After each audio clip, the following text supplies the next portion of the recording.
Manaming Diyos na makapangyarihan sa lahat.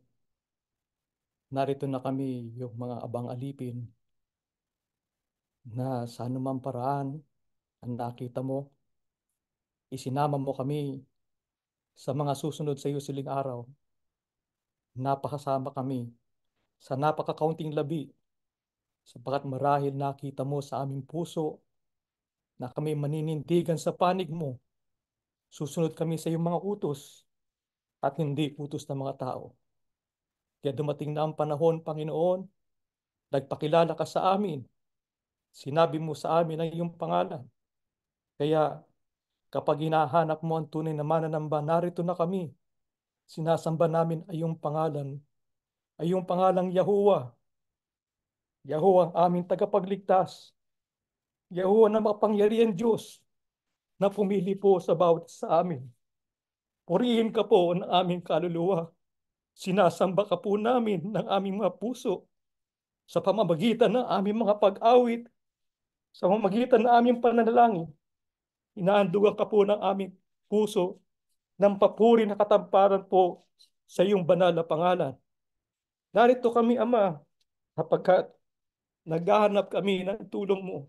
Naghahanap kami ng pagpapala sapagkat alam namin naman at sumasampalataya kami sapagkat idaraan mo kami sa mga matitinding pagsubok sapagkat dinadalisay mo ang bawat isa sa amin. Tinitignan mo sino magiging karapat dapat sa pagpasok sa iyong kaharian. Tinitignan mo kung sino magiging tapat at mananatiling tapat. Ama namin, alam mo kami, kilala mo ang bawat isa. Alam namin na hindi kami makatatagal sa aming paglalakbay kung hindi mo kami sasamahan, kung hindi mo kami papatubayan. Kaya sa mga ganitong pagsamba, hinahanap ka po namin. Ama namin, naghahanap kami ng sa kasagutan sa aming katanungan sa iyo. Kaya dinggin mo sana ang aming mga panalangin. Sagipin mo po sana yung mga anak. Sapat ang iba po ay nagdumaraan sa mga ibang mabibigat na karamdaman. Ay iba po ay nagdaraan sa mga kagipitan sa buhay. Ay iba po ay nawawalan ng pag-asa at panghihinaan ng loob. Kaya ikaw lamang po ang aming tinatakbuhan. Sa ganitong pagsamba namin, hinahanap ka namin. Sapat narito ang solusyon sa aming mga suliranin. Narito ang kasagutan ng aming mga buhay. Kaya Ama, patnubayan mo sana kami upang makarating kami sa araw ng aming kaligtasan. Ikaw lang po ang taming makapagbibigay sa amin. Alam namin ang aming mga kasalanan magiging hadlang. Kaya parati kaming humingi ng tawad sa iyo. Tabaan mo pa sana ang pagpapahinuod sa amin. Pagtsagaan mo pa sana kami sa aming mga kasalanan at kahinaan. Kaawaan mo kami, Panginoon. Ama naming mahal, Yahuwah, mahal na ka namin. Tulungan mo sana kami sa aming paglalakbay upang marating po namin ang araw na aming pinakihintay, araw na aming kinasasabikan, ang araw na isusugo mo po ang iyong banal na anak, ang aming Panginoong Yahushua, upang kunin na kami, upang alisin na kami sa mundong aming tinitiran, at isama niya kami sa ataanan na kanyang ipinaghahanda para sa amin. Kaawaan mo po yung mga anak. Wala kaming tatakbuhan kundi ikaw lamang. Wala kaming susulingan kundi ikaw lamang, Panginoon naming Yahuwah. Kaawaan mo kami sa lahat ng pagkakataon. Bigyan mo kami ng lunas sa aming mga kalagayan. Panginoon, tulungan mo sana magkaroon kami ng kapayapaan sa aming paglakbay, sa aming buhay sa araw-araw. Panginoon, humihingi kami ng basbas sa aming sambayan. Basbasan mo sana kami, Ama. Sa gitna ng kaguluhan ng sanlibutan, ibukod mo sana kami upang kami makanatiling payapa na kapumumuhay. Patuloy kami sa aming mga paglilingkod sa iyo. Narito kami sa aming pagsamba, pagsambang inuukol namin sa iyo. Tulungan mo sana sa pamamagitan ng Santong Espiritu. Maging ganap ang aming pagtitipon ngayong umaga. Tulungang ilawan mo kami ng iyong kalooban at iyong mga salita. Sa panasalita mo'y kapangyarihan mo sa aming kaligtasan. Kapangyarihan mo ito upang batad mo namin ay iyong pagpapala. Upang Panginoon kami makatagal sa aming paglalakbay hanggang po sa araw ng aming ikaliligtas. Umaasa kami, Panginoon, tanggapin mo po ang aming munting handog. upang maging ganap po ang aming pagsamba sa iyo. Isugod pong muli ang iyong Santong Espiritu sa aming mga puso upang Panginoon, panatag kami nakasasamba sa iyo. Panatag kami nakapaglilingkod. Parati kaming naiilawan ang aming dahan upang huwag kami maligaw o huwag kami madayan sa tanas upang manatili kami sa panig mo maglilingkod kami sa iyo. Ganap ang aming pag-asa at pananampalatayang dinig mo po at bibigay mo po ang aming pakiusap sa iyo sapat na lahat inihiling po namin at ipinamamagitan sa tanging karapatan po lamang at pangalan ng aming Panginoong Tagapagligtas, ang Panginoon po naming Yahushua Kristo po.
Mga magulang at mga mahal na kapatid, ang paksa natin ay ang kalusugan at mahabang buhay, ang ibig ni Yahuwah para sa lahat ng tao.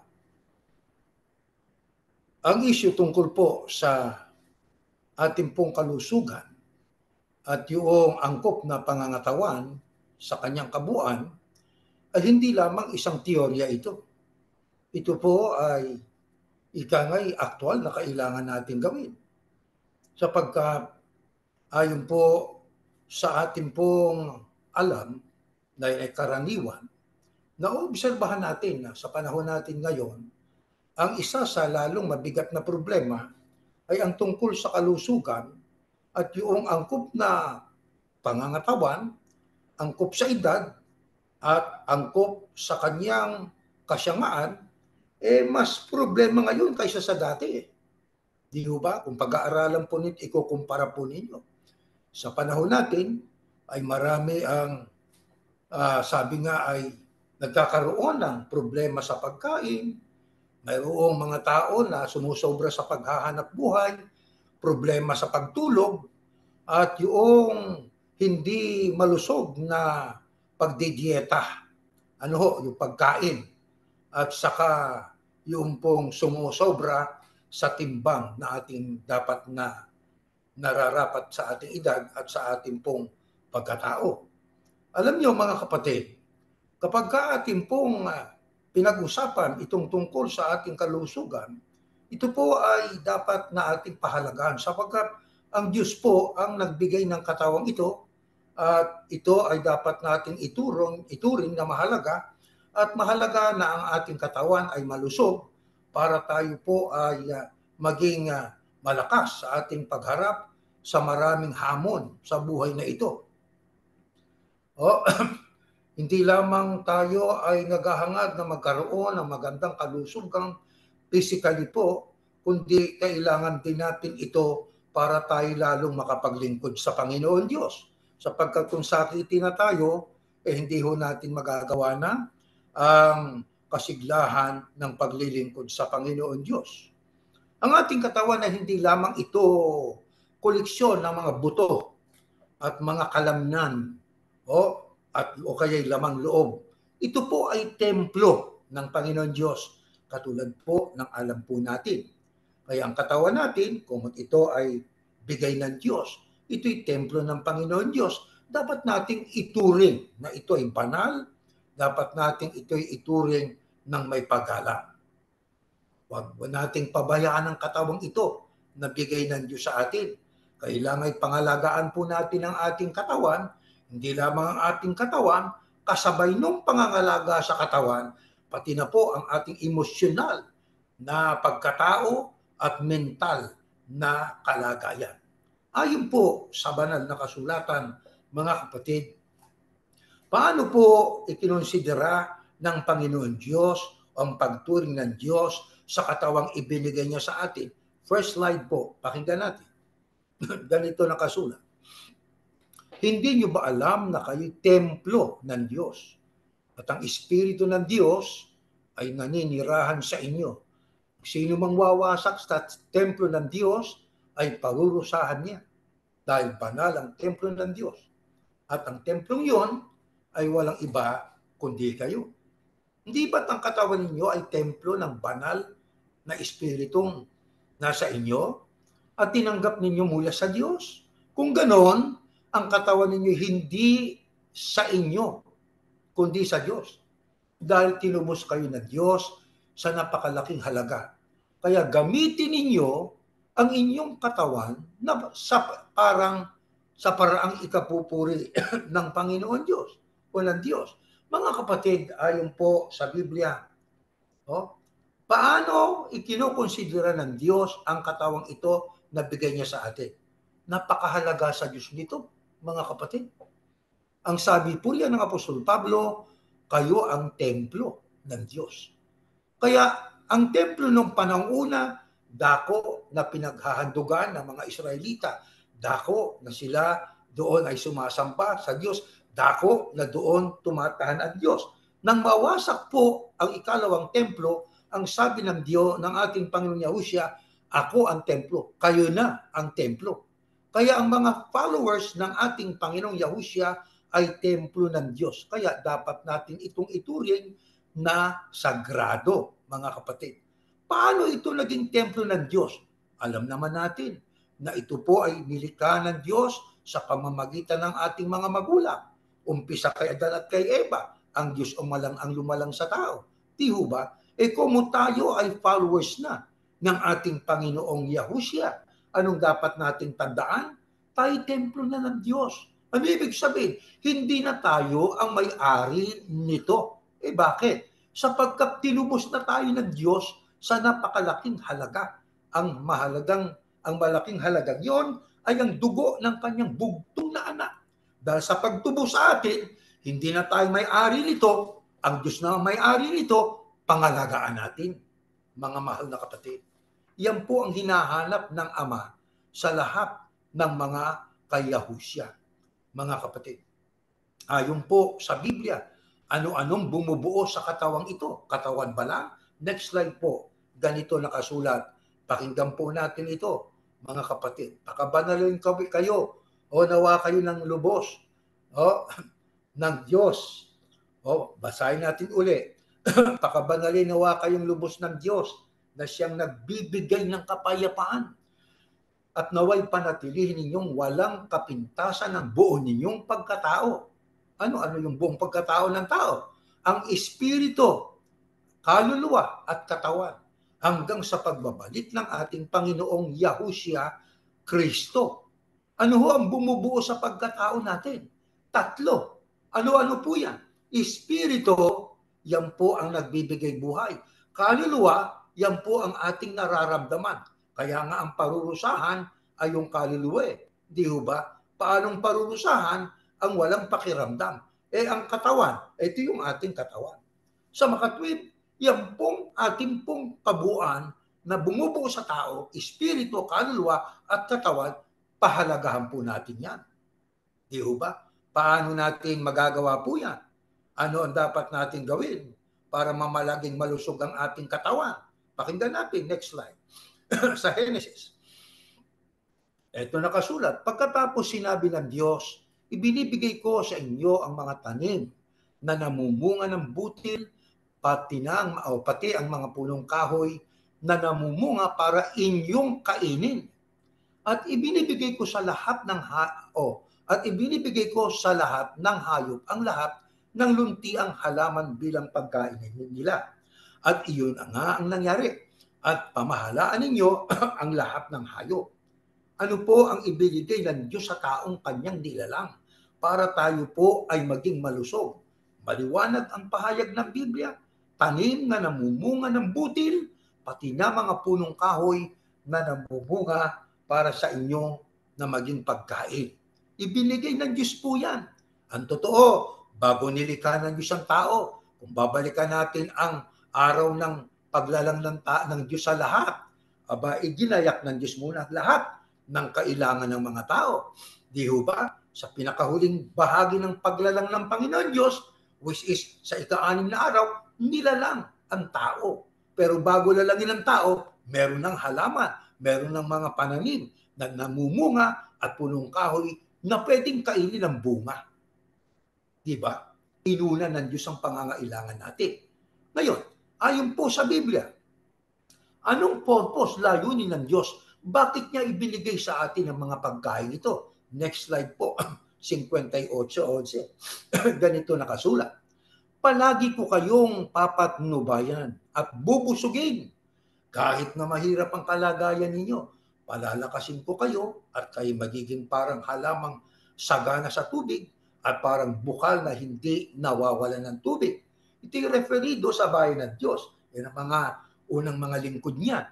Ang ating tanong, bakit po nagbigay ang Diyos ng mga pagkain sa tao?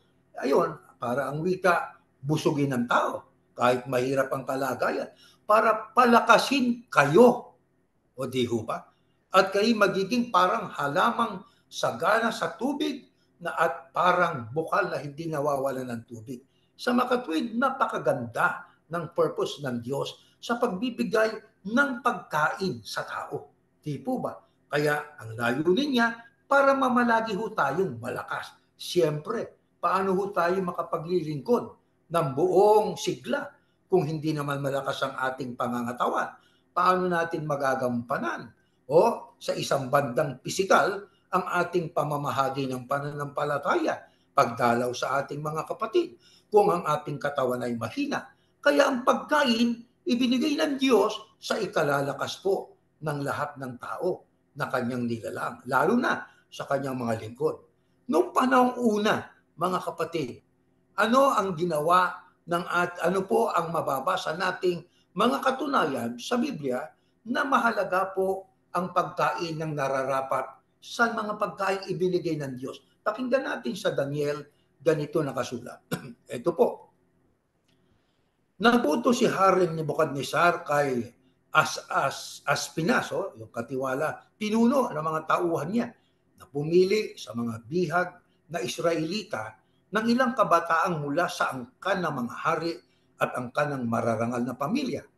Kinakailangan na ang mga ito ay gwapo, malusog, matalino, mabilis kumilos, at madaling turuan para maging karapat-dapat maglingkod sa hari. Inutusan din niya si Aspinas na turuan sila ng wika at mga panitikan ng mga taga-Babilonya. Kasi nabihag po ang Israel ng Babilonya, na ang hari ng Babilonya ay si Nebukadnezar. Meron siyang pinuno ng mga tauhan na ang sabi, pumili ka, ang pangalay Aspinas, pumili ka sa mga bihag ng Israelita, mga kabataan mula sa angkan ng mga hari at angkan ng mararangal na pamilya. Ang sabi niya, doon kay Aspinas, kailangan ng mga ito'y gwapo. Yung pala ang pinapipili ni Haring Nebukadnezar, sabi sa English. Nabucodonosor, sa ibang talata ng Biblia. Kailangan pipili mo sa mga Israelite, gwapo, malusog, isa yun sa mga requirement. Matalino, mabilis kumilos. Paano kung ikaw ay hindi malusog? Di hindi ka mabilis kumilos. Madaling turuan, maging karapat-dapat maglingkod sa hari. Ito, pakinggan natin. Inutusan din niya si Aspinas na turuan sila ng mga wika at panitikan ng mga taga-Babilonya. Iniutos din ng hari mula sa kanyang sariling pagkain at inumin ang ibibigay sa kanila araw-araw.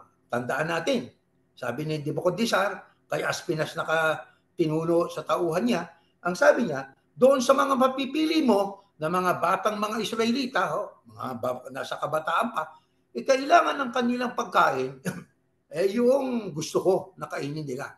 Yung kinakain ng hari. Araw-araw yung nakakainin nila. Tuloy natin, may kinalaman ito sa pagkain eh.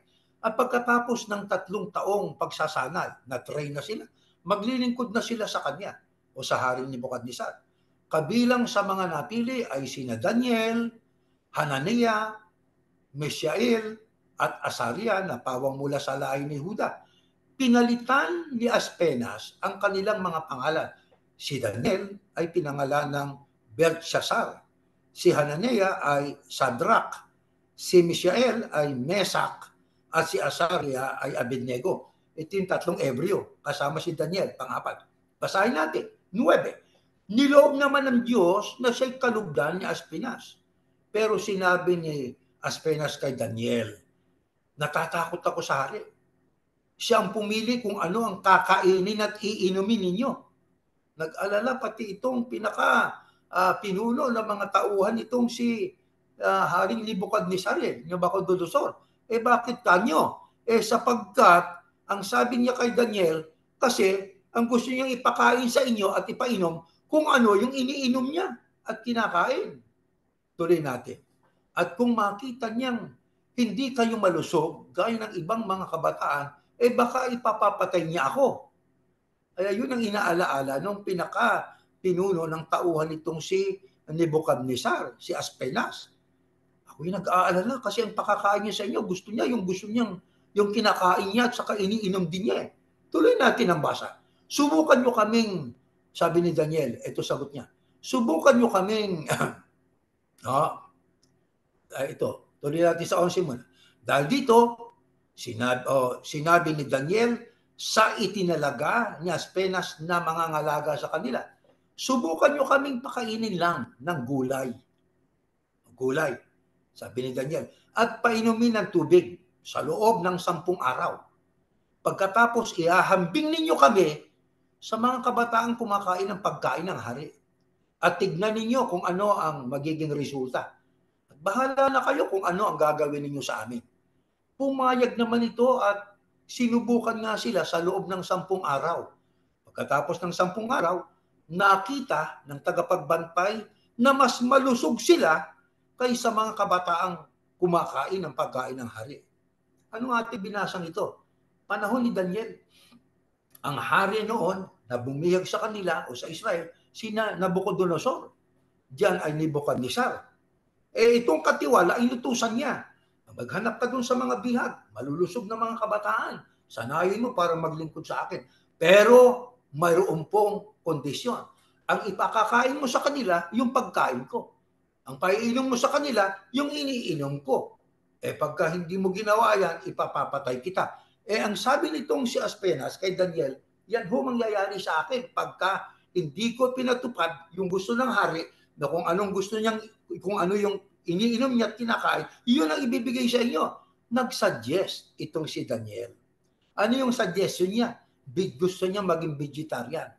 Anong sabi niya? Ang sabi niya, subukan nyo kaming pakainin lang ng gulay at painumin ng tubig. So gulay lang at tubig. Yun ang suhestyon ni Daniel kay Aspenas.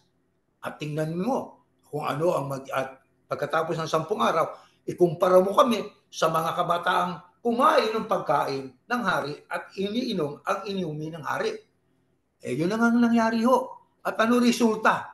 Tama ang sabi ni Daniel, mas malusog sila kaysa doon sa mga kabataan na ang kinain pagkain po ng haring si Nebukadnezar o si Nabucodonosor, mga kapatid. Alamin niyo mga kapatid, kung atin pong pag-aaralang mabuti, ang tanong, bakit po hindi pumayag itong si Daniel nang kainin niya yung pagkain ng hari at inumin na inuman ng hari? Ano ba? Ayon sa ibang talata ng Biblia, ang kinakain ng hari, malimit karne at iniinom ay wine.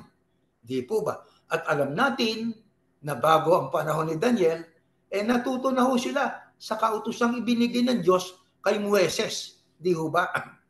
At yung kautusan na yon, Sa tagpong ito ay naghari sa isipan nitong si Daniel.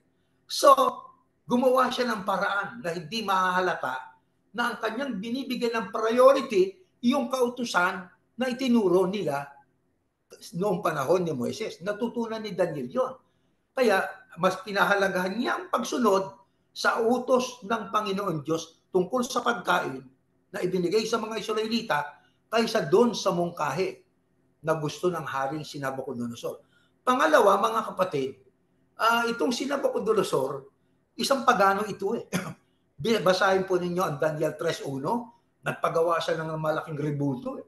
At yun ang dapat na pagka tumunog na yung flauta, trompeta, lahat ay lulukod, sasamba dun sa rebulto. Meron siyang mga inihahain sa pagkain at inumin sa kanyang mga Diyos-Diyusan. Alam yun ni Daniel. Kaya labag yun sa pananampalataya ni Daniel. Kaya sa isang magandang paraan, nagmungkahi ho siya doon kay Aspenas na bigyan nyo na lang kami ng gulay, bigyan nyo na lang kami ng tubig. Ang resulta nga po, dahil sa naging vegetarian itong si Daniel nung pagkakataong yon, ano ho? Para sundin ang kalooban ng Diyos at maiwasan ng makakain ng pagkain inihain sa Diyos-Diyusan, naging malusog nga siya. Kumpara, kasama yung 3 Ebreo kumpara doon sa mga kabataan o kabinataan na kumain ng pagkain ng hari. Alam niyo itong si Nabucodonosor, mga kapatid, naging mayabang ito. Sabi niya sa ibang talata ng Biblia, ang Babylonia ay aking ginawa dahil sa aking kapangyarihan. Ang Babylonia ay aking ginawa para sa aking karangalan. Alam niyo kung babasahin po ninyo ang Daniel 4:31 hanggang 32, dahil sa kayabangan ni Haring Nabucodonosor, itinaboy siya mula sa mga tao at siya po ay naging kasama ng mga hayop sa gubat sa loob ng 7 taon. Aba, ang pagkain niya damo. Tingnan niyo ang mga tao mayabang na namumuno. Pagka ikay mayabang, darating ang panahon, baka maging katulad ka ni Nabucodonosor, pakakainin ka ng damo, katulad ng mga baka sa parang, damo kinakain. Pero nagbalik loob naman yan si Daniel, o ibig ko sabihin si Nabucodonosor, sa Panginoon Diyos, at kinilala niya ang Diyos ng Israel. Ang ating pong dapat na matandaan, mga kapatid, nung pa palang una, meron na pong talagang nagdidieta. Isa na nga po si Daniel, kasama yung 3 Ebreo. Tanong, mga kapatid, ano pang isa sa mga dahilan kung bakit ayaw ni Daniel kainin yung pagkain ng hari at inumin ng hari? Next slide.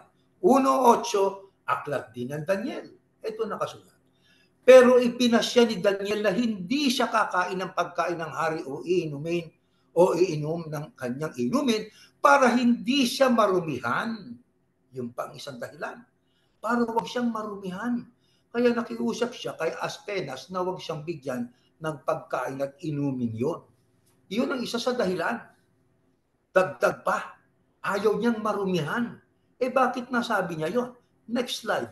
Ano ba ang mga pagkain noon na ibinigay sa mga Israelita na yon ang nasa isip ni Daniel? Pakinggan natin, Leviticus, inutusan ng Panginoon o ni Yahuwah si Moises at si Aaron na sabihin sa mga taga-Israel ang mga sumusunod, pwede ninyong kainin ng anumang hayop na lumalakad sa lupa, na biyak ang kuko, at ninunguyang muli ang kinain nito.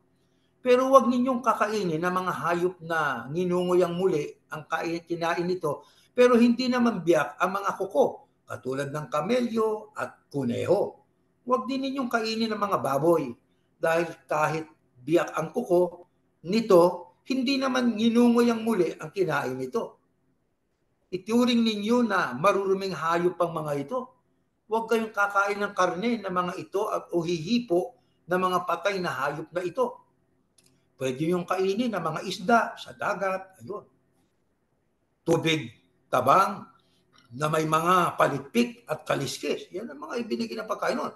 Isda. Pero huwag ninyong kakainin ang mga walang palitpik at kaliskis. At huwag din kayong hihipo ng mga patay na isdang ito. Ituring ninyong kasuklam-suklam ang mga isdang ito. Huwag ninyong kakainin ng mga ibon katulad ng agila, uwak, ibon na kumakain ng bangkay ng tao, o hayop, lawin, kwago, ibong naninila, ibong dumadagit ng isda, tagak at paniki. Ituring ninyong kasuklam-suklam ang mga ibon na ito. Pwede ninyong kainin ang mga kulisap, pwede pala yun, na lumilipad at gumagapang na may malaking paa sa paglundag, tulad ng balang, kuliglig at tipaklong. Abay, kung kaya pala natin kainin ng tipaklong, pwedeng kainin ng tipaklong. Pero wag ninyong kakainin ng iba pang mga kulisap na lumilipad at gumagapang. Ituring ninyong kasuklam-suklam ang mga ito. Hindi na kailangan pang paliwanagan at maliwanag na yan ang mga pagkain pwedeng hindi pwedeng kainin na ibinigay ng Diyos sa panahon ni Moises, na yun naman ang itinuro ni Moises sa mga taga-Israel. Pwedeng kanin, pwedeng hindi, mga kapatid. Ang hindi pwedeng kainin ay hindi namin dapat kainin. Huwag natin kainin yun. Huwag yung kung ano yung pwedeng kainin, hindi mo naman kakainin. Eh yun naman pong hindi pwedeng kainin sapagkat tayo ipahintulot ng Diyos, yun naman ang kinakain. Eh, sapat na po na ating nabasang yan. Maliwanag po yan.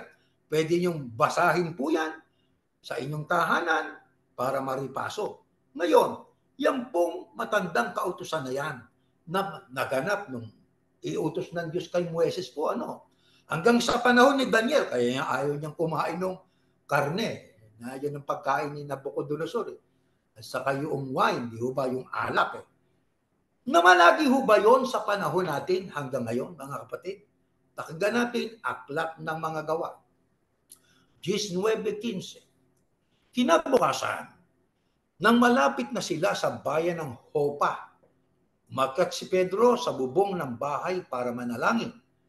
Tanghaling tapat noon, 10 o tanghaling sapat noon, at gutom na si Pedro. Kaya gusto na niyang kumain. Pero habang inihahanda ang pagkain, may ipinakita sa kanya ang Diyos. Nakita niyang bumukas ang langit at may bumababang parang malapad na kumot na may tali sa 4 na sulok nito.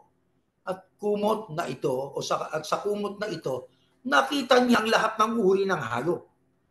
Ang mga lumalakad, gumagapang, at mga lumilipad. Pagkatapos may narinig siyang tinig na nagsasabi, Pedro, tumayo ka, magkakay ka't kumain. Sumagot si Pedro, Panginoon, hindi ko magagawa yan dahil hindi po talaga ako kumakain ng mga hayop na itinuturing na marumi at ipinagbabawal kainin. Muling sinabi ng tinig, huwag mong ituring na marumi ang kahit anong bagay na nilinis na ng Diyos.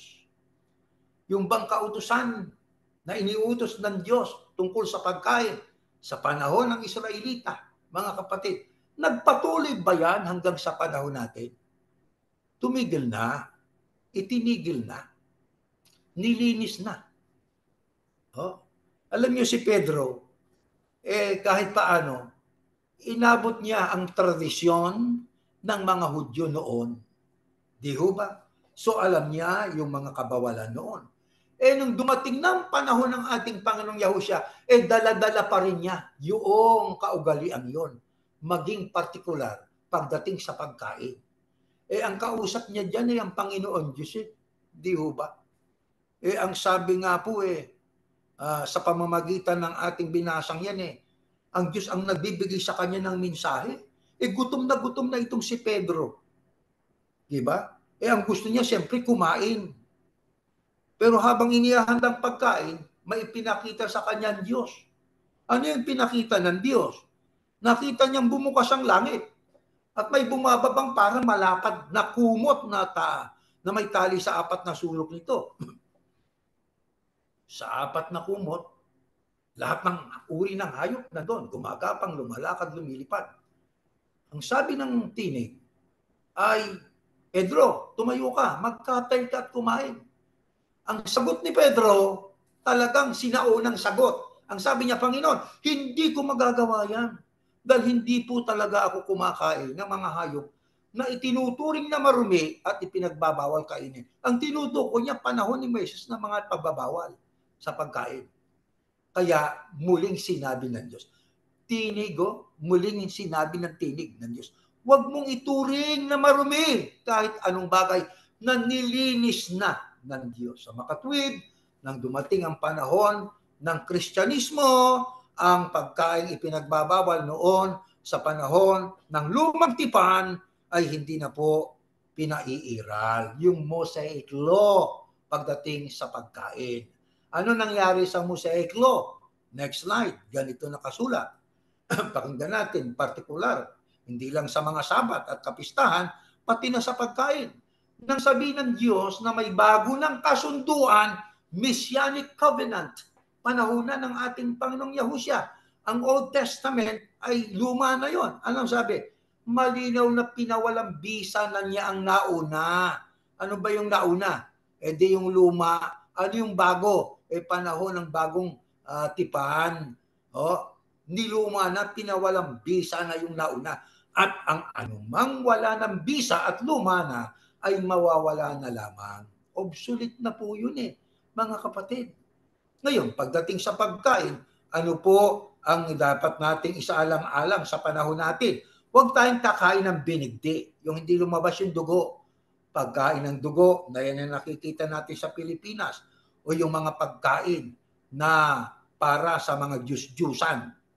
Nang magturo ang Apostol Pablo, kaugnay ng pagkain, ano ang kanyang pahayag? Next slide po. Pakinggan po natin ito, mga kapatid. Aklat po ng Roma. Halimbawa, may kapatid na naniniwala na lahat ng pagkain ay maaaring kainin. Mayroon namang mahina ang pananampalataya at para sa kanya, gulay lamang ang dapat kainin. Alam niyo mga kapatid, kapag ating binasa po yan, mula sa versikulo 1, ay ating pong mababasa ang pahayag na ganito mga kapatid. Gusto nating basahin mula sa versikulo 1, no? This is not in our slide. I will just read this. Tanggapin ninyo ang kapatid na mahina ang pananampalataya. Yan ay versikulo 1. Kasi 2 yan Sabi ni Pablo sa mga followers ni Yahusya, tanggapin ninyo ang kapatid na mahina ang pananampalataya. At huwag makipagtalo sa kanya ang kanyang mga paniniwala. Halimbawa, may kapatid na naniniwala, lahat ng pagkain maaaring kainin. Meron namang mahina ang pananampalataya at para sa kanya gulay lamang ang dapat kainin. Hindi dapat hamakin ng taong kumakain ng kahit ano ang tao na ang kinakain gulay lamang. At huwag hatulan ng tao na ang kinakain ay gulay lamang ang taong kumakain ng kahit ano. Sapagkat pareho silang tinatanggap ng Diyos. At sa Diyos lang din sila mananagot. Mga kapatid, ayon po sa ating binasa, ano ang konteksto ng ating binasa na yan, mga kapatid? Ang konteksto sa ating binasa ay maliwanag. Nandiyan po sa ating binasa ay ibig ng Apostol Pablo na huwag kayong maging mapaghatol. Pagdating sa pagkain, may gusto lahat, pwedeng kainin, mayroon namang gulay lang. Ayaw niya na magkaroon ng kaguluhan sa iglesia. Ayaw niya na magkaroon ng awayan sa iglesia. Ang gusto niya kapayapaan. Para maiwasan yon, partikular pagdating sa pagkain, huwag niyong hahatulan yung gulay lang ang kinakain. Huwag din niyong hahatulan yung kinakain ay lahat. Bakit? Pareho silang mananagot sa Panginoon Diyos Di ba? Kaya pagdating sa pagkain, panahon po natin ngayon, ang bawal na mamalagi, dugo, binigti. Kasama na po yung mga inihain sa mga Diyos-Diyusan. Ano gusto ng Diyos sa lahat ng mga Yahusyano sa atin? Next slide. Ganito nakasulat. Pakinggan natin. Mula sa namumuno sa iglesia, mahal na kaibigan Gayos, na lubos kong minamahal, idinadalahin ko na maging malusog ka at sana'y nasa mabuting kalagayan tulad ng buhay mong espiritual na alam kong nasa mabuti ring kalagayan. Diyan ay ating mararamdaman ang layunin ng Panginoon Diyos sa mga tao, hindi lang sa ating partikular, kundi maging sa ibang mga tao. Ano yun? Maging malusog, di ba? Malusog ang pangangatawan at maging malusog din ang spiritual natin na kalagayan. Kaya physically, emotionally, spiritually healthy. Yan ang gusto ng ating Panginoon Diyos. Bakit? Yun ang gusto ng Panginoon Diyos. Yun ang kailangan para ang katawan natin at ang ating espiritu masigla sa paglilingkod sa Kanya. Di ba? Bakit po matindi at mahigpit ang Diyos pagdating sa Kanyang pagtuturo tungkol sa kakainin at iinumin? Ito dahilan. Next slide. Kawikaan. Ayun, huwag kang gumaya sa mga lasenggo at matakaw sa pagkain. Dahil ang gaya nila ay hahantong sa kahirapan. Tulog lang sila ng tulog. Kaya sa bandang huli ay magdadamit na lang sila ng basahan. Ano ang ayon sa Biblia?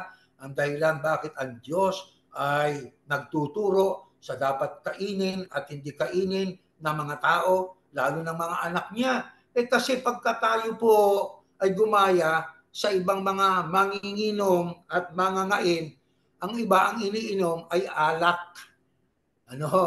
Pag sumobra ka sa alak, maging lasinggero ka. Pag sumobra ka sa pagkain, kailangan din ng kumain Kung anong gusto nating pagkain, puwera dugo, pwede nating kainin. Pero kailangan po, hanggat maaari po, ay yung gustong pagkain lang. Huwag sobra. Anumang sobra ay hindi nararapat. Ang tawag nga po doon, masakit man pakinggan, pero totoo, matakaw. Diba, mga kapatid? Ang katakawan ay hindi mabuti.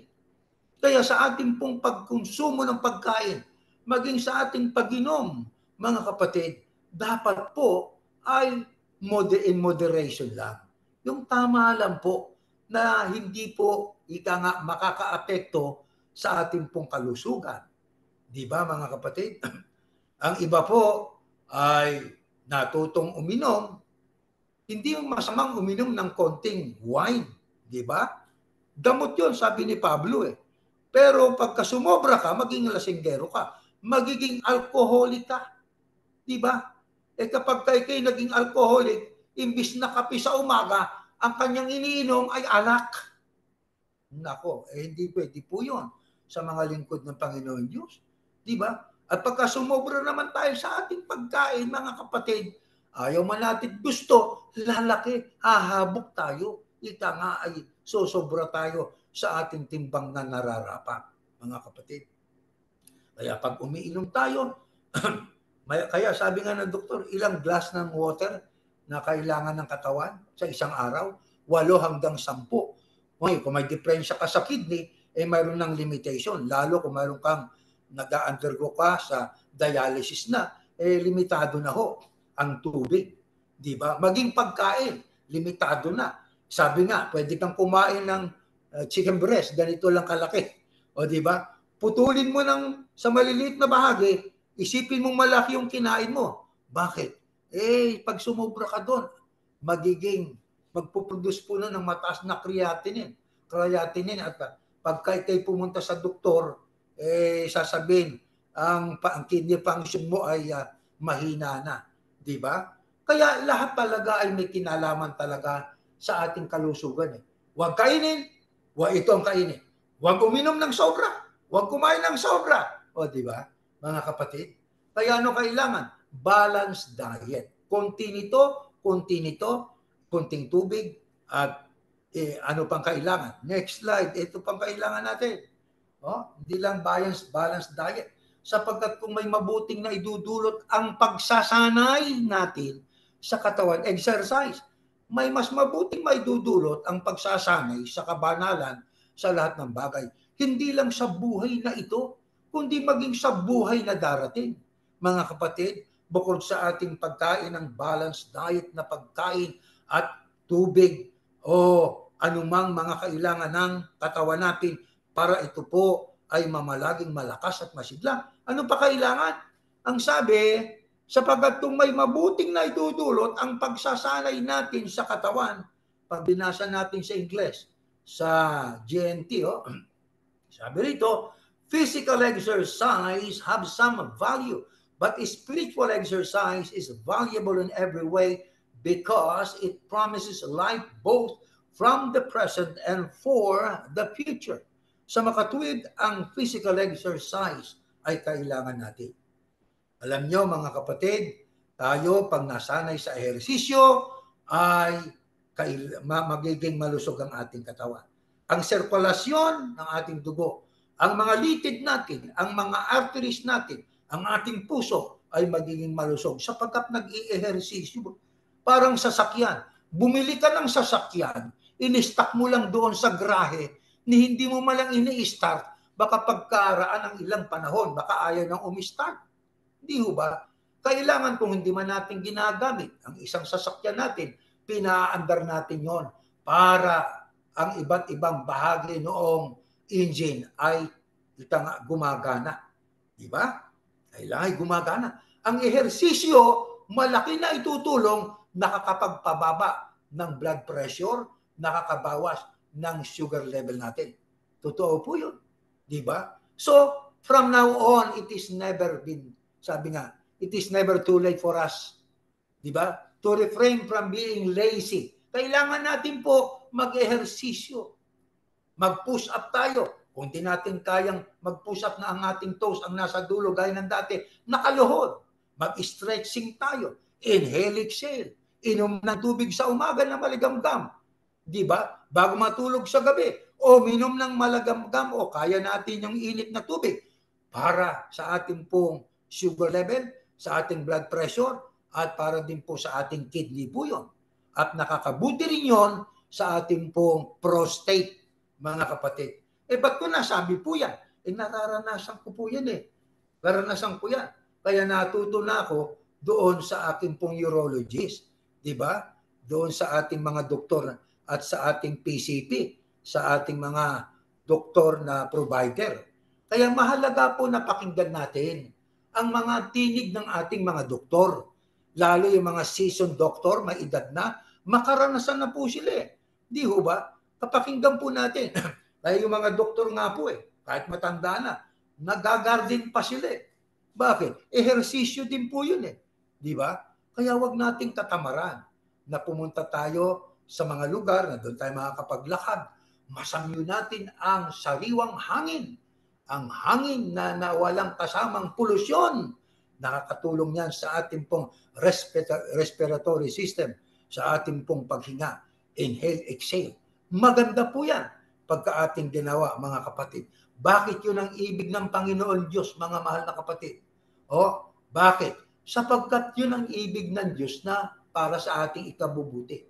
Bakit kayong mga iglesia na Yahusya, nagbabatay pa kayo sa mga Biblia? Ang usapan naman po dyan kalusugan. Dapat sa mga health doctors kayo ubugnay. Basahin natin ang dahilan. Next slide. Ito ang dahilan. Pero ako, ang Panginoon si Yahuwah, alam ko ang puso at isip ng tao. Gagantihan ko ang bawat isa ayon sa pag-uugali ng mga gawa niya. Alam ng Diyos Ang doktor ba hihigit pa sa Diyos? Siyempre hindi. Diba? Sila man ang ating pakinggan, sasagot sila hindi. Diba? Ang kanilang kayang gamutin, yung kaya lang nila. Pero yung higit sa kanilang kaya, hindi nila kaya. Kaya nagtataas na kamay. Nagawa na po namin ang lahat ng aming magagawa. Ang sabi ng Biblia, ako, sabi ng Diyos na si Yahuwah, alam ko ang puso't isip ng tao. Gagantihan ko ang bawat isa ayon sa pag-uugali at mga gawa niya. Kaya gumawa ka ng pang-aabuso sa pagkain, yun ang aanihin mo. O diba? Ano pa sabi ng Biblia? Anak, pakinggan mong mabuti ang itinuturo ko sa iyo. Huwag mo itong palilimutan, kundi ingatan sa puso mo sapagkat magbibigay ito ng malusog na katawan. Ayun. Kaya yung God's instructions, ang mga kautusan at utos ng Diyos sa Biblia, mahalaga. Sapagkat magbibigay ng malusog na katawan pag nag-pay attention tayo, nakinig. At ano pa, mahabang buhay sa sino mang makakasumpong nito. Kaya ang paghaba ng buhay, bunga ng malusog na katawan, nasa pakikinig ng mga salita ng Diyos na nakasulat sa Biblia. Hindi lang yan. Higit sa lahat, ingatan mo yung isipan. Pagkat kung anong iniisip yun din ang magiging buhay mo. Kaya, ang isipan natin, pagka ay tumatanggap ng aral ng Diyos, di ba? Ang ating magiging resulta sa buhay natin, malusog na katawan, di ba? Malusog ang spiritual na ating pong pagkatao, hahaba buhay natin, mga kapatid. Sino ang ayaw niyan? Di ba? Lahat tayo, ang gusto natin, mahabang buhay. Bueno, kung ibig natin ang mahabang buhay, mabuhay tayo sa pamamagitan ng mga salita ng Diyos sapagkat kailanman hindi mag-uutos ng Diyos ng ikasasama ng sino man tao. Paano ho kapatid na ministro? Tayo po, kahit anong ingat natin, nagkakasakit tayo. Talaga. Bakit? Itong katawang ito, hindi pa itong katawang maluwalhati. Kung ito yung katawang maluwalhati, ba't pa tayo aasa doon sa katawan na katulad ng katawan ng ating Panginoong Yahushua? Hindi na tayo aasa. Siguro kung malusog tong katawan natin, walang diferensya, perpektong katawan. O ikaw ba itatawag pa sa Diyos sa tingin mo? Baka hindi na. Silo sa ibabaw ng lahat, ang dapat nating panangnan, ang Panginoon Diyos na si Yahuwah.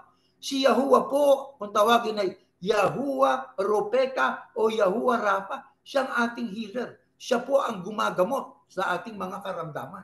Paanong paraan? Ito at tinuturo ng Biblia. Sa next slide, sa Santiago. Ito ho, meron bang dumaranas ng paghihirap sa inyo?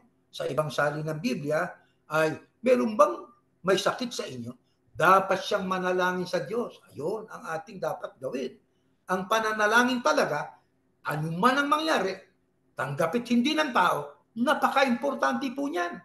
Ultimong mga Katoliko na pinanggalingan ko kahit sa harap ng ribulto, nananalangin O di ba, di lalo tayo, ang ating kaharap at tayo tumatawag sa iisang tunay na Diyos na makapangyarihan sa lahat. Kaya dapat tayong manalangin sa Diyos. Ano pa sabi? Meron bang masaya sa inyo? Dapat siyang umawit ng mga ng papuri. Meron bang mga may sakit sa inyo? Dapat niyang ipatawag ang mga namumuno sa iglesia para ipanalangin siya at pahiran ng langis sa pangalan ng Panginoon. Ang panalangin may pananampalataya ay nakakapagpagaling ng may sakit. Ibabangon siya ng Panginoon at patatawarin kung nagkasala siya. Ano po ang pahayag diyan sa Santiago kaugnay sa ating pagkilala sa Diyos at pagpakikinig sa mga salita niya? Alam niyo kung mayroong naghihirap, sa Diyos siya manalangin. Mayroong bang masaya? Kailangan magpuri sa Diyos. Mayroong bang may sakit? Ipatawag ang mga namumuno sa iglesia. Sinong mga namumuno sa iglesia? Diyan po ang mga ministro na pangulo ng sambahayan. Pati na lahat ng padre de pamilya, mga namumuno sa iglesia, mga elders ng iglesia. Walang sinasabi po dyan, ipatawag ang diakono o diakonesa. Ang nakasulat po, mga namumuno sa iglesia. Diba? Kaya na magkaroon ng problema tungkol sa mga hintil na ibig na sumama sa kilusang iglesia ni Yahushua noon, dinala ang problema doon sa Jerusalem sapagkat nandoon ang nakararaming mga apostol at mga matatanda sa iglesia, elders, mga pangulo ng mga sambahayan. Di ba? Kaya may sakit bang ating anak? Pangulong sambahayan, manalangin, ipanalangin. Pahiran ng langis. Huwag nating kalimutan yan, mga kapatid. Baka ang focus natin doon na lang sa tabletang pinescribe sa atin ng doktor na wala na ang Diyos. Kami hong mag-asawa, may sakit kami. Opo, nagpapahid kami ng langis. Nagtakda kami ng isang araw, kaming dalawa. Ako nagpapahid sa kanya, ako ang nagpapahid sa sarili ko. Ano ang kailangan po? Kailangan pananampalataya sa ating paggawa nun. May paggalang, may pananampalataya. Gaano kahalaga po yan? Nakakapagpagaling sa may sakit. At kung ang dahilan ng kanyang sakit ay bunga ng kapabayaan, bunga ng pagkain na hindi dapat kainin, nagkasakit siya, ibabangon siya ng Diyos at patatawarin siya sa kanyang mga kasalanan. Ano ba talaga, mga kapatid, ang dapat nating matandaan dyan? May mga sakit, sabi ng doktor, irreversible na yan. Ano ibig sabihin ng irreversible? Hindi na maibabalik sa dati. Kumbaga, particular sa kidney function. Ang kidney function, halimbawa, ay nasa 4 na lang. Ang pinaka matindi at grabe ay 5. Ang kasunod nun ay dialysis na. Ang sabi nila, pag mayroon kang stage 3, ay irreversible na. Hindi na pwedeng ibalik sa 2 o sa stage 1. Pero lahat ng sinasabing yan ng mga doktor ay reversible sa Diyos yan. Maibabalik ng Diyos yan. Di ba? Kaya lahat ng sakit na diniklara na ng doktor sa punto de vista ng medisina na irreversible na, hindi na maibabalik sa dati, wala nang lunas sa Diyos. Lahat ay may lunas. Sino ehemplo? Itong haring si Ezekias. May sakit siyang terminal, pero nang siya'y manalangin sa Diyos, extended ang buhay niya. 15 years. Nakita ninyo? Anong gusto ng Diyos sa kanyang mga lingkod? Maging sa lahat ng mga tao. Pakinggan po natin. Jeremias 29:11. Ganito nakasulat. Pakinggan po natin. Ito sa Mateo. Nabasa na po natin yan. Ito, alam kong, let us go to Jeremiah. Alam ko kung paano ko tutuparin ang mga plano ko para sa kabutihan nyo at hindi sa kasamaan nyo. Kaya kung ang Diyos ay nagbigay ng pagkain at bawal, para sa kabutihan natin yun. Hindi sa kasamaan natin. At plano para bigyan kayo ng pag-asa na magkaroon kayo ng mabuting kinabukasan. Yan ang gusto ng Diyos sa tao eh. Lalo na sa mga nakikinig sa Kanya at mga followers ng bugtong niyang anak sa mga huling araw na to. Bigyan tayo ng mabuting kinabukasan. Bakit? Sapagkat ang panahon natin, maging nung panahon ng mga propeta at mga apostol, magulo. Hanggat na sa mundo, magulo. Kaya nakalaan ng mabuting kinabukasan. Yan ang gusto ng Diyos. Kung magkagay tatawag at mananalangin kayo sa akin, diringgin ko kayo. Kung lalapit kayo sa akin ng buong puso, tutulungan ko kayo. Oo, tutulungan ko kayo at ibabalik muli sa pagkakabihag. Kaya mga kapatid, ang Diyos, kung paano na siya ay nag-iingat sa bayan niya noon, ang layunin niya talaga sa mga anak niya, maging sa lahat ng tao, alam niyo, na nilalang niya, ikabubuti ng lahat ng mga tao. Ang tao lang po ang siyang nagpakasama. Di ba? Mabuti layunin ng Diyos, pero ang tao lumikha ng kasamaan. Tingnan ninyo, ang nilikha ng Diyos ay puno ng niyog. Ang ginawa ng tao, gumawa ng tuba, yung alak. Di ba? Mula sa grapes at ibang prutas, gumawa ng alak ang tao. Prutas lang ginawa ng Diyos eh. Mabuti sa inyo yan. Di ba? Eh ang ginawa nila, pag pumunta ka sa mga market places, di ba? Nakaharang ang mga alak na iba't ibang alak na ilang porsyentong alcohol ang content nun. Di ba mga kapatid? Kaya mga kapatid, ang ating buhay ay mahalaga. Ang ating buhay na ito'y sagrado. Templo ito ng Diyos. Pangalagaan natin. Mahalin natin. Huwag nating sabihin, masakit ang ganito ko. Siguro bunga lang ito ng hangin. Huwag. Mga kapatid, kung mayroon tayong nararamdaman, kaagad, sabihin natin, manalangin agad muna tayo sa Diyos. Una yon. Pangalawa, punta sa doktor. Magpakonsulta sa doktor. The earlier, the better. Hindi yung baliwala sa'yo. Nang may maramdaman ka na, pumunta ka sa doktor, stage 4 na. It's too late. Late na. Sasabihin mo ngayon, sana ginawa ko ito ng maaga. Kaya talagang ang pagsisisi dumarating sa huli. Di ho ba, mga kapatid? Ang ibig natin ho, mayroong quality yung buhay natin.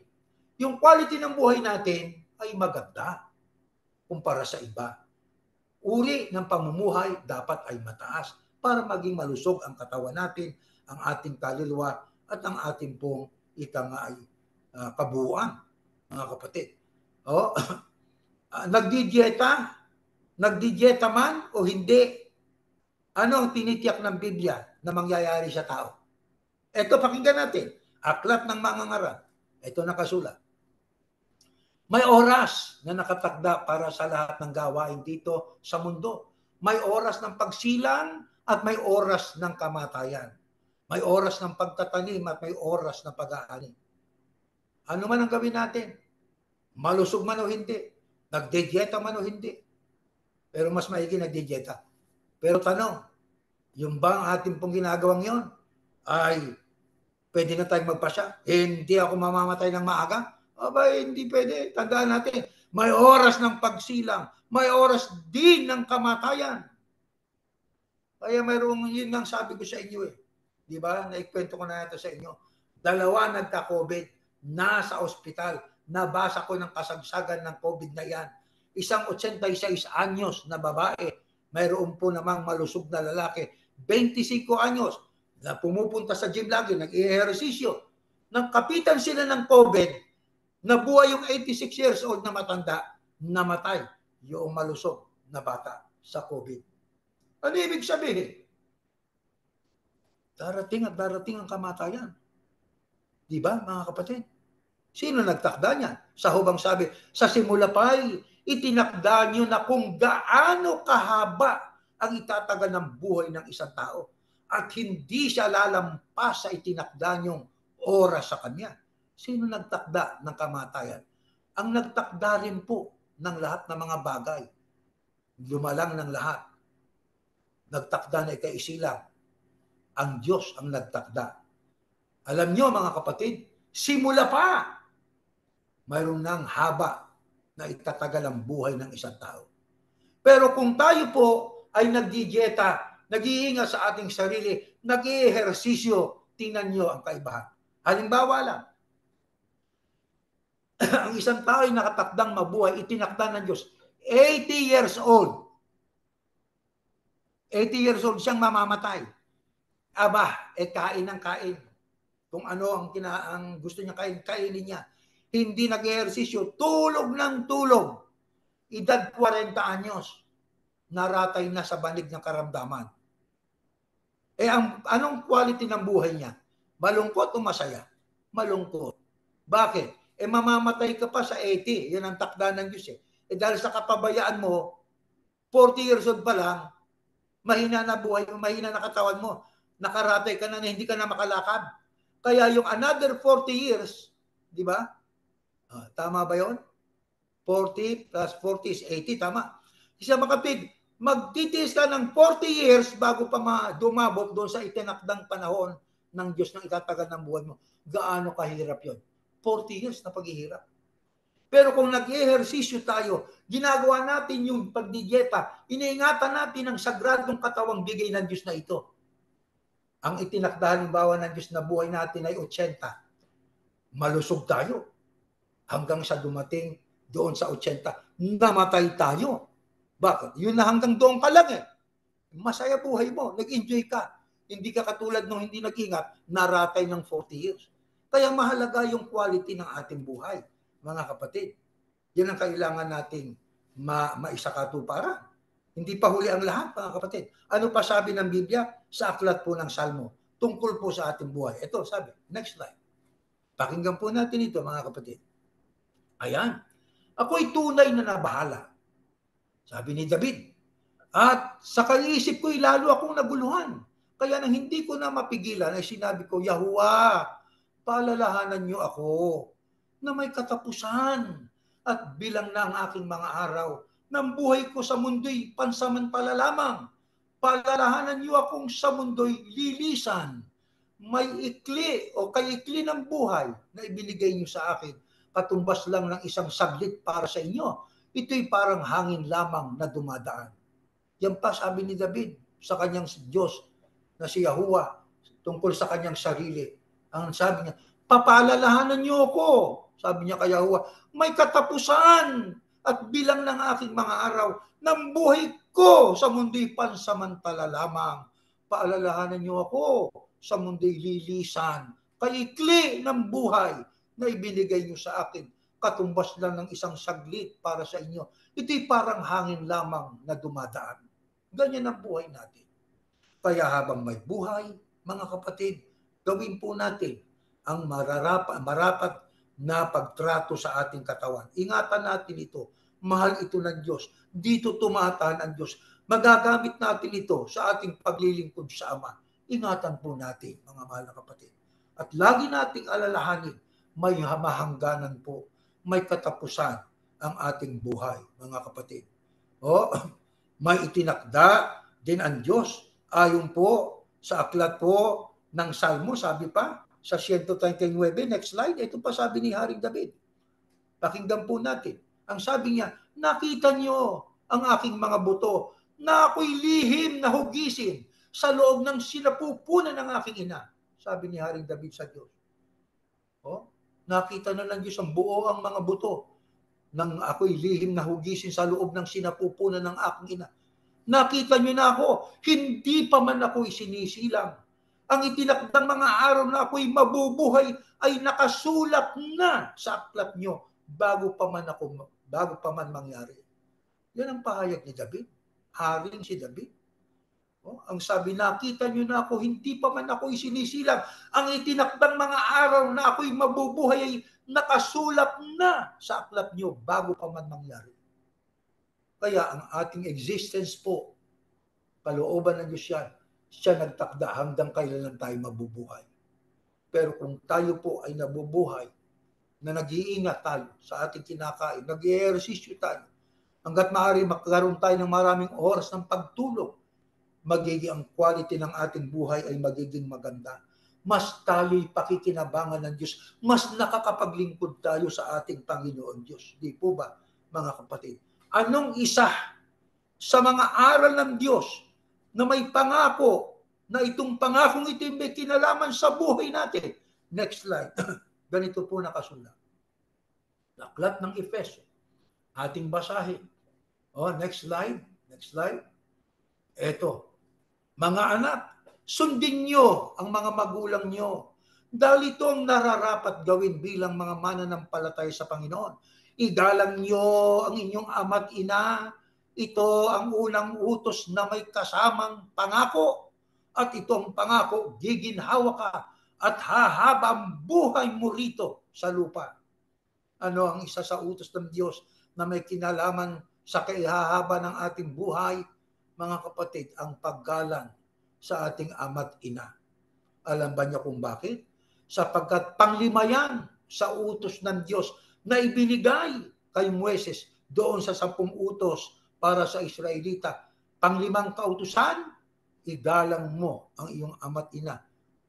Ang walang galang sa ama't ina ay mamamatay na walang pagsala. Ano pangako kapag tayo gumagalang sa ating mga magulang? Ang sabi, ito yung unang utos na may kasamang pangako. Ano itong pangakong ito? Giginhawa ka. Dito pa lang sa buhay na ito, giginhawa ka. Hahaba ang buhay mo rito sa mundo. Yan ho, mga kapatid, ang ating pong sampalatayanan. Kaya ang paggalang sa magulang, napaka-importante po, no? Mahalaga po yun na makita ng Diyos sa lahat ng mga lingkod niya. Mahalaga na ito'y ating sinusunod, lalo pagtanda ng ating mga magulang. Irespeto natin sila. Igalang po natin sila, mga kapatid. Opo, sino ang ating iniibig at kinikilala pagka ating pinapahalagahan ang paggalang sa ating mga magulang? At ano ang kanyang pangako? Next slide, ganito nakasulat. Aklat ng Salmo 91, sinabi ng Diyos, ililigtas ko at iingatan ang umiibig at kumikilala sa akin. Kapag tumawag siya sa akin, sasagutin ko siya. Sa oras ng kaguluhan, sasamahan ko siya. Ililigtas ko siya at pararangalan. Bibigyan ko siya ng mahabang buhay at ipapakita ko sa kanya ang aking pagliligtas. Sino ang ating iniibig? Sino ang ating kinikilala? Pagka ating pinapahalagahan ang ating paggalang sa ating mga magulang. Ang ating iniibig at ang ating iginagalang at kinikilala ay ang Diyos na nag-utos nung paggalang sa mga magulang. Ano halaga nun? Kapag tumawag tayo sa Kanya, sasagutin tayo ng Diyos. Sa oras ng kaguluhan, niyan nga ang nararanasan natin ngayon, mga kapatid, na anumang oras ay pwedeng sumiklab ang marami pang digmaan sa iba't ibang panig ng mundo, maging sa Amerika, walang garantiya. Kahit gaano pa kalakas ang militar ng isang bansa, ay pwedeng lusubin po yan. Ano nangyari po dyan sa Twin Tower na yan? Amerika, bahagi ng Amerika yan. Nakapaghanda ba? By surprise, pwedeng mangyari. Kaya dumating man ang kaguluhan, sasamahan tayo. Hindi lang yan, ililigtas ko siya at pararangalan. At bibigyan ko siya ng mahabang buhay. At ipapakita ko sa kanya, sabi ng Diyos, ang aking pagliligtas. Bueno, mga kapatid, ang ating pinag-aralang ito ay ibuhay nating sama-sama. Hindi pa huli ang lahat na tayo mag-ehersisyo, kumain ng nararapat, uminom ng tubig na sapat lang para sa ating edad at sa ating kalusugan upang tayo po'y makatawid pa at itong katawang ito ay ating pang maipagsilbi sa Ama sapagkat kung ako ang tatanungin, mas masarap ang mabuhay, nakakapaglingkod pa tayo sa Ama kasama ng ating asawa, pamilya, mga anak, mga apo, maligaya, masarap ang mabuhay. Pero paano po, habang buhay natin, kailangan po tayo manalangin sa Ama sapagkat siyang nagtakda ng ating kaarawan, pamamalagi sa buhay na ito. At kailangan gawin naman natin ang ating tungkulin sa katawang ito, pangalagaan ito, ingatan ito, pakainin ng dapat na pagkain at iiwas ito sa gawaing ikapapahamak niya. Kapag ginawa po natin yan, mga kapatid, hahaba ang ating buhay sa tulong at awa ng Ama. At kung sakali man at dumating tayo sa panahon ng mga iba't ibang mga kaligayahan sa buhay at tayo'y nagsasaya, ano ang sabi ni Haring David? Ang sabi niya, abala siya sa mga bagay na wala namang kabuluhan. Yan ang larawan ng tao. Nagtitipon siya ng kayamanan. Ngunit kapag siya'y namatay, hindi na niya alam kung sinong makikinabang. Yan ang nakikita sa mga tao ngayon. Abala sa iba't ibang mga bagay, hindi nakakonsentrate sa spiritual, hindi nakakonsentrate sa kanyang kalusugan. Ang sabi pa ni David, at ngayon, Panginoon, ano pa ang asahan ko? Kayo lang ang tanging pag-asa, sabi ni Haring David. Kayo lang ang tanging pag-asa. Oh? Kaya ang sabi pa niya, dinidisiplina niyo ang tao kapag siya'y nagkakasala. Katulad ng anay, inuubos niyo rin ang kanilang mga pinapahalagahan. Nawawala ang inaangkin ng tao sa buhay na to. Mga naamas niyang wealth, mawawala po yan eh. Tunay ng buhay ng tao ay pansamantala lamang. Panginoon, sabi ni Haring David, dinggin niyo ang dalangin ko. Pakinggan niyo ang paghingi ko ng tulong sa inyo. Huwag niyo sanang baliwalain ang aking mga pag-iyak dahil dito sa mundo ako'y dayuhan lamang. Dahil ng aking mga ninuno sa mundo'y lilisan. Huwag na kayong magalit sa akin upang ako'y maging masaya bago ako mamatay. Yan ang idinalangin ni Haring David sa Diyos sapagkat alam niya maikli ang kanyang buhay. Kaya ang panalangin niya, gaya ng aking mga ninuno, nilisan ng mundong ito, darating din ang panahon sa buhay ko na ako ay papanaw. Huwag kayong magalit sa aking pamalagian upang ako'y maging masaya bago ako mamatay. Mga kapatid, marami tayong mga masasabing mga kapatid natin na bago nila pinikit ang kanilang mga mata ay masaya sila, nakangiti sila, maliwala sa kanilang pagmumukha. Siguro naiisip nila, natutulog lang ako, papahinga lang ako. Darating ang panahon, pagtunog ng huling pakakak ng trumpeta, bababang Panginoong Yahushua sa alapaap, parang mga nangamatay nating ama, ina. Dahil sa kanilang pananampalataya, kay Yahushua sila'y unang bubuhay maguli. At tayong buhay, may awa nawa ang Diyos, na tayo ng buhay sa isang kisap mata ay babaguhin upang makasama yung mga unang binuhay na maguli sasalubong sa Panginoon sa alapaap para tayo dalhin sa Ama. Mga kapatid, umaasa po ang Diyos sa ating lahat na itong ating pinag-aralang ito ay ating pong pahalagahan upang tayo po ay maging karapat-dapat pa sa Ama, makapaglingkod pa itong katawang ito sa Diyos. Sabi nga, igagapang natin hanggat may lakas at may buhay tayo, hanggat may tinig tayo na ipinahihiram ang Diyos, ating ibabahagi ang kanyang mga aral. Tumayo kayo at tayo mananalangin.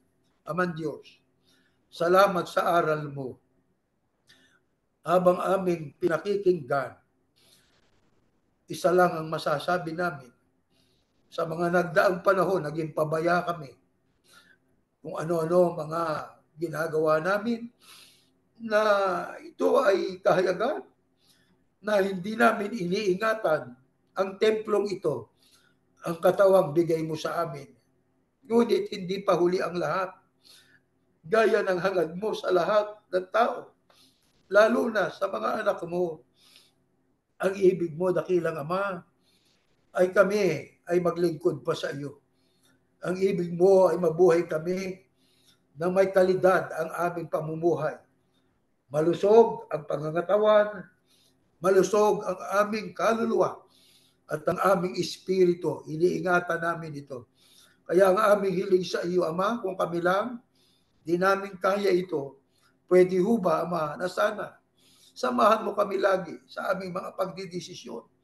Hindi pa huli ang lahat, sapagkat may buhay at lakas pa kami. May panahon pa para kami sumunod sa mga aral na aming pinag-aralan ito. Ang amin lamang pong hinihingi dahil sa may takda naman talagang buhay namin. Malusog man kami o hindi. Darating yung panahon na lilisan kami sa mundo. Ang amin pong dalangin sa iyo, Panginoon, lilisan sana kami na masaya sa paraang nakikita namin sa pamamagitan ng aming pananampalataya na kami pamamanahan mo ng katawan na katulad ng sa ating Panginoong Yahushua, ng aming Panginoon na siyang ulo ng iglesia. Nang siya'y buhay maguli, maluwalhati na ang pangalan, ang kanyang katawan sa pangalang Yahushua. Nagmamakaawa kami sa iyo, O Diyos, na sana, Ama, ganun din ang mangyari sa amin. Gusto na namin talagang iwan ang mundo kung sa ganang amin lang, sapagkat ang katawang ito ay nagsasakripisyo. Maraming sakit na dumadapo sa katawan namin. Ama, kung magkaminsan ay nasasabi namin, baka bukas, makalawa, wala na ang iyong mga anak. Sino nakakaalam? Ikaw lamang, Panginoon. Kaya ang aming panalangin, tuwing pagsamba, Panginoon, itinuturing namin parang huling pagsamba na namin. Sapagkat walang kasiguruhan, walang pangako ang bukas kung kami mabubuhay pa. Kaya aming iniiling sa iyo, maramdaman ka po sana namin tuwing panalangin namin pagsamba sa iyo.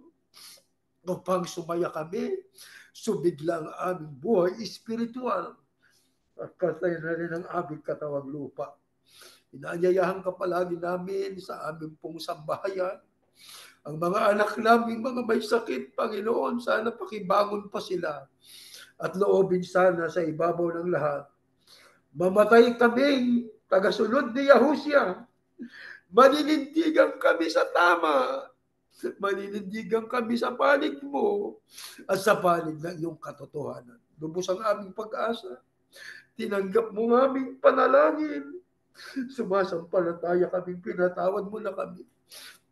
Sa pangalan po ng iyong anak, ang Panginoong Yahushua na aming tagapagligtas. Amen.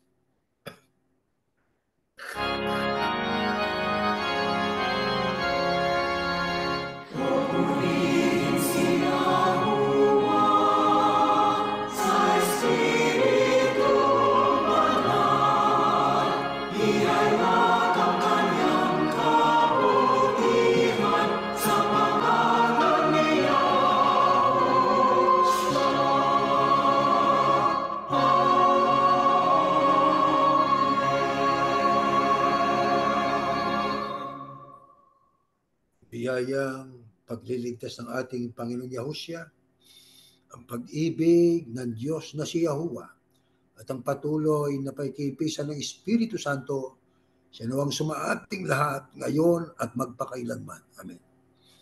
Meron tayong ilang mga tagubilin, mga mahal na kapatid.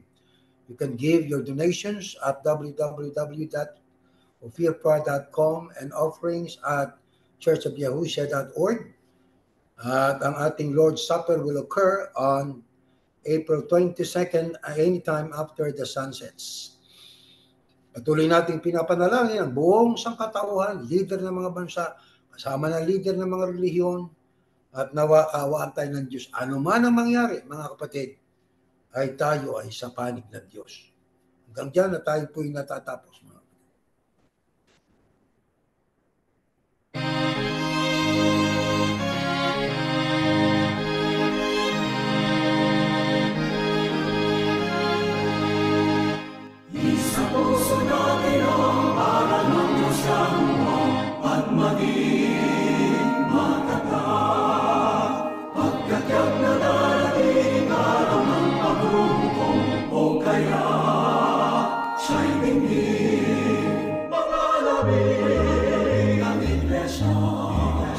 ipagtanggol ang katwiran.